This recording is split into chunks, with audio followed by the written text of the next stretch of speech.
Hello friends, welcome to Geetha mummy recipes. இன்றைக்கி air ஃப்ரையரில் எப்படி பீஸா செய்யறதுன்னு பார்க்க போகிறோம். பீஸா கொஞ்சம் ரொம்ப சீஸியாக வரல, எப்படி செஞ்சேன்றதை உங்களுக்கு காட்டுறேன் வாங்க. தயிரில் துளியோண்டு 1 கப் தயிர் எடுத்துட்டாச்சு. அதில் red chilli powder, coriander powder, மஞ்சப்பொடி போட்டு நான் இன்றைக்கி பன்னீர் பீஸா செய்ய போகிறோம். ஸோ பன்னீரை க்யூபாக நறுக்கி வச்சுருக்கு. அதில் தேவையான அளவு உப்பு போட்டுக்கலாம். இப்போ மேரினேட் பண்ணுறதுக்காக நாங்கள் ரெடி பண்ணிகிட்ருக்கோம். ஒரே ஒரு ஸ்பூன் ஆயில் விட்டுண்டாச்சு. இதில் பன்னீரை போட்டு நல்லா ஒன்று சேர கலக்கி விட்டுட்டு இப்போ ஏர் ஃப்ரையரில் அடுக்கி வச்சுட்டு இதுக்கு ஆப்ஷன் வந்து நான் ஃப்ரெஞ்ச் ஃப்ரைஸோட ஆப்ஷன் செட் பண்ணிடுறேன் மெனுவில். ஸோ அது என்ன ஆப்ஷனோ அது இந்த மெனுவில் செலக்ட் பண்ணிவிட்டு பவர் பட்டன் ஆன் பண்ணிட்டீங்க அப்படின்னா 14 மினிட்ஸில் இது ஃப்ரை ஆகிடுது.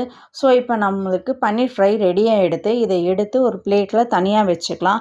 இதுக்கப்புறம் ஒரு பீஸா பேஸ் நான் வாங்கினேன் கடையிலேருந்து. ஸோ பீஸா பேஸில் பீஸா சாஸ் தடவிண்டாச்சு. பீஸாக்குனே சாஸ் இருக்குது, நீங்கள் எந்த சாஸ் வேணாலும் துடைச்சிக்கலாம். பீஸா சாஸ் தடவிண்டு இதில் வந்து சீசனிங்காக நான் இங்கே சீசனிங் ஆட் பண்ணுறேன்.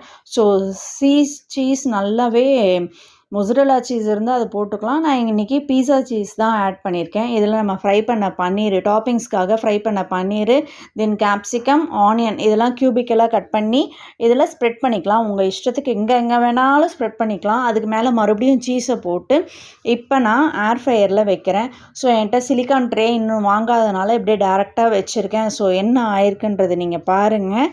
ஆனால் டேஸ்ட்டெல்லாம் அற்புதமாகவே இருந்தது. ஸோ பார்த்தீங்களா, என்னோடய பீஸா ரெடி ஆகிடுச்சு. என் பசங்களும் என்ஜாய் பண்ணாங்க. இதே போல் நீங்களும் ட்ரை பண்ணி பார்த்துட்டு எனக்கு கமெண்ட் பண்ணுங்கள். இந்த வீடியோ பிடிச்சிருந்தா லைக் பண்ணி ஷேர் பண்ணுங்கள். மறக்காமல் கீதா மம்மி ரெசிபீஸ்க்கு சப்ஸ்கிரைப் பண்ணிவிடுங்க.